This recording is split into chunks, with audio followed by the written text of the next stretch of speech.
Hello friends, मैं doctor Meenakshi Singh. आप सभी लोगों का मेरे यूट्यूब चैनल में बहुत बहुत स्वागत है। आज की वीडियो में हम बात करने जा रहे हैं रीनल स्टोन की कि रीनल स्टोन क्या है, ये कैसे बनता है, इसके सिम्टम्स क्या हैं और साथ ही साथ हम जानेंगे इसके होम्योपैथिक ट्रीटमेंट के बारे में भी कि इसमें हम कौन कौन सी होम्योपैथिक मेडिसिन प्रिस्क्राइब कर सकते हैं। तो अपना वीडियो शुरू करने से पहले मैं आप लोगों से कहना चाहूँगी कि अगर अभी तक आप लोगों ने मेरा इस चैनल सब्सक्राइब नहीं किया है तो प्लीज़ इसे सब्सक्राइब करें और इस वीडियो को अंत तक ज़रूर देखें। तो शुरू करते हैं। सबसे पहले हम जानते हैं कि रीनल स्टोन क्या है। रीनल स्टोन मीन्स गुर्दे की पथरी, यानी किडनी में स्टोन होना। तो ये स्टोन कैसे फॉर्म होता है?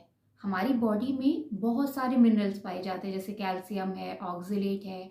जब ये एक्स्ट्रा अमाउंट में हो जाते हैं, यानी हमारी बॉडी से बाहर नहीं निकल पाते हैं यूरिन के थ्रू, तब ये धीरे धीरे स्टोन फॉर्म करते हैं। तो इसके बारे में आगे बढ़ने से पहले मैं आप लोगों से डिस्कस करना चाहती हूँ कि किडनी क्या है, किडनी के फंक्शंस क्या हैं, ये कैसे यूरिन को बाहर निकालता है। तो जो किडनी है वो ह्यूमन बॉडी का बहुत ही इम्पॉर्टेंट पार्ट है। इसका मेन वर्क है ब्लड को साफ करके यूरिन बनाना, और बॉडी से ये यूरिन निकालने का काम यूरेटर, फिर यूरिनरी ब्लैडर और यूरेथ्रा का है। तो आइए हम इस प्रक्रिया को समझते हैं कि ये क्या प्रोसेस है। क्या आप जानते हैं कि दोनों किडनियों में प्रति मिनट 1200 ml ब्लड साफ होने के लिए आता है, और ब्लड को क्लीन करने का काम जो किडनी की सबसे छोटी यूनिट है, जिसे नेफ्रॉन के नाम से जानते हैं, वो करती है। वो एक छन्नी का काम करती है, ब्लड को साफ करके यूरिन में कन्वर्ट करते हैं। जो नेफ्रॉन है, नेफ्रॉन दो तरह के हैं, दो पार्ट में डिवाइड हो जाते हैं, ग्लोमेरुलस एंड ट्यूब्यूल्स। तो ग्लोमेरुलस में बनने वाला जो यूरिन है वो ट्यूब्यूल्स में जाता है, और ट्यूब्यूल में इसका 99% जो है रीअब्जॉर्प्शन होता है। यानी ट्यूब्यूल में जो यूरिन है उसमें से जो साफ पानी और पदार्थ है वो बॉडी दोबारा एब्जॉर्ब कर लेती है। केवल 1 से 2 लीटर अमाउंट, जिसमें अपशिष्ट पदार्थ यानी टॉक्सिन अमाउंट ज़्यादा है, उसको बाहर यूरिन के थ्रू निकाल देती है। तो इसके बाद हम बात करते हैं रीनल स्टोन की। तो रीनल स्टोन तब बनता है जबकि हम पानी का अमाउंट बहुत ही कम कर देते हैं। मतलब हमारी जो डेली नीड है पानी पीने की वो है 8 से 10 ग्लास, लेकिन अगर हम उतने अमाउंट में वाटर इंटेक नहीं कर रहे हैं तो रीनल स्टोन फॉर्म हो जाएगा। इसका प्रोसेस क्या है?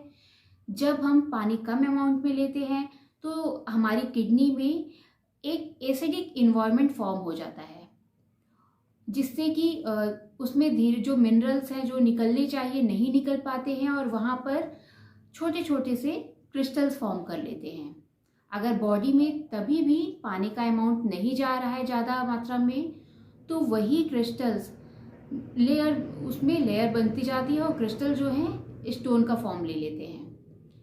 पहले तो ये कोई परेशानी नहीं करते, लेकिन जब धीरे धीरे इनका साइज बढ़ता जाता है और अगर ये यूरेटर में आ गए, ब्लैडर में चले गए, तो इससे एक असहनीय दर्द स्टार्ट हो जाता है।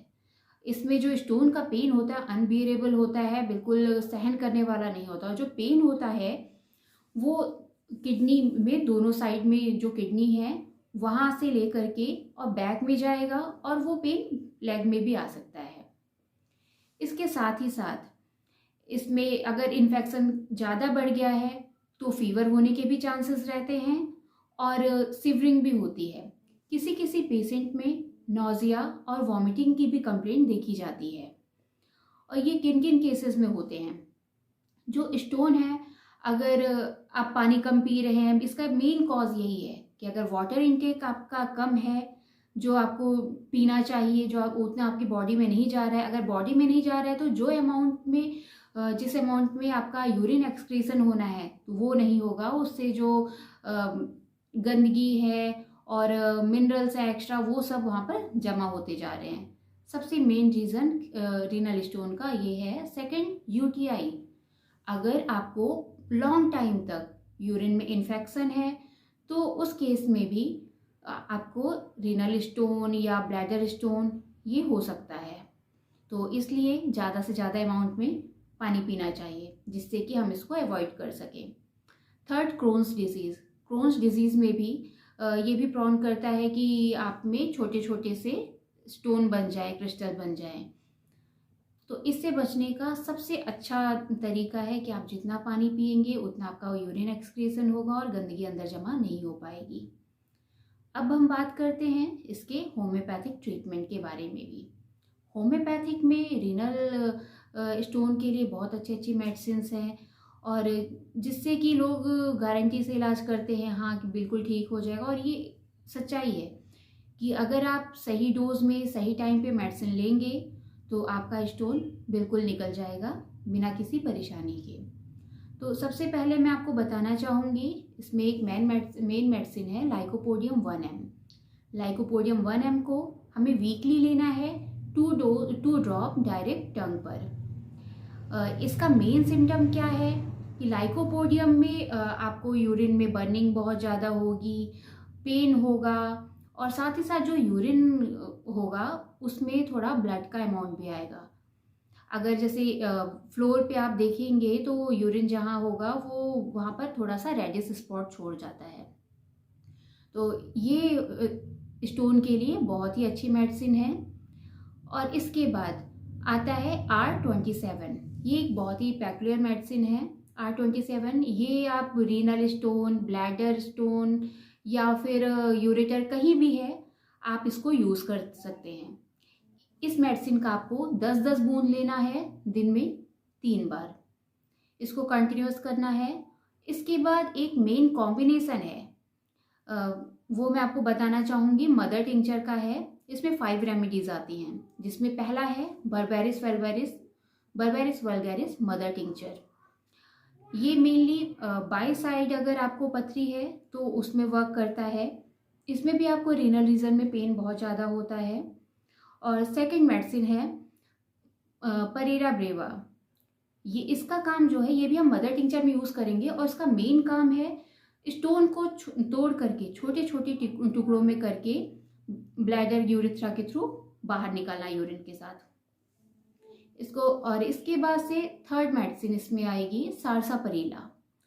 सारसापरेला जो इसका मेन सिम्टम है, इसमें पेन है बैक में बहुत ज़्यादा होता है, यूरिन करने पर भी पेन होगा, यूरिन पास करने में।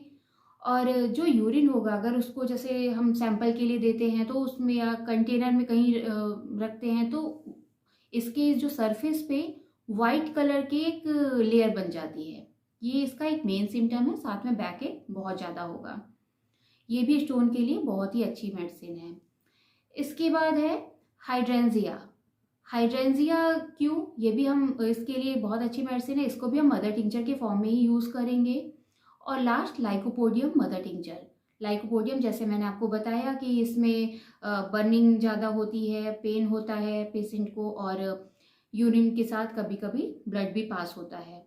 तो इन पांचों मेडिसिन को हम 1:2 रेशियो में यूज़ करेंगे। 1:2 मीन्स 1 पार्ट इसका बर्बेरिस वल्गैरिस मदर टिंचर का रहेगा, और बाकी जो दूसरे पार्ट में बाकी 4 मदर टिंचर ये रहेंगे। यानी आप एक 30 ml की शीशी लेंगे तो उसमें 10 ml berberis vulgaris mother tincture and 20 ml में बाकी 4 मेडिसिन का टिंचर फॉर्म रहेगा।